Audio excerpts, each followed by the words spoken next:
আজকে আমরা যেভাবে মাশাআল্লাহ দিলে পানি ব্যবহার করি, হ্যাঁ, গামছা একটা ধুইতে আমাদের 3 বালতি পানি খরচ করতে হয়। ব্রাশ করছি তো করছি, ওদিকে যে কলটা ছেড়ে দিয়েছি খবর নাই। ভাই 1500 বছর আগে মক্কা মদিনার অবস্থা এমন ছিল না।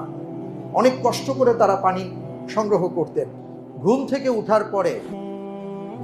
উঠার পরে সুন্নাহ কি? আল্লাহ রাসূল সাল্লাল্লাহু আলাইহি ওয়াসাল্লাম আমাদেরকে শিক্ষা দিয়েছেন। হাদিস আসছে, বুখারীর হাদিস, ইযা ইস্তাইকাযা আহাদুকুম মিন নাওমিহি ফালা ইয়াগমাস ইয়াদাহু ফিল ইনাই।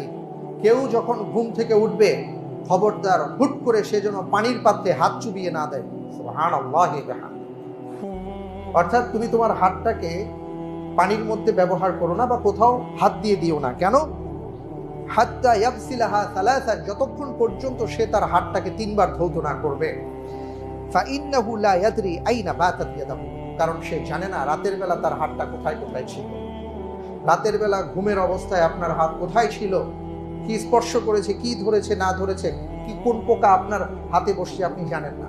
আল্লাহর রাসূল বলেছেন যে তুমি ঘুম থেকে উঠেই তোমার কাজ হলো পানির পাত্রে হাত দেওয়ার আগে তোমার হাতটা 3 বার ধৌত করো।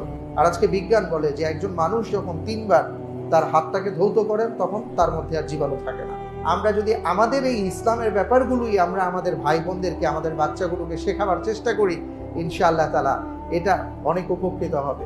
এই জন্য বলবো যে সবাইকে, ইসলাম আসছে সার্বজনীন, প্রত্যেকের জন্য আসছে।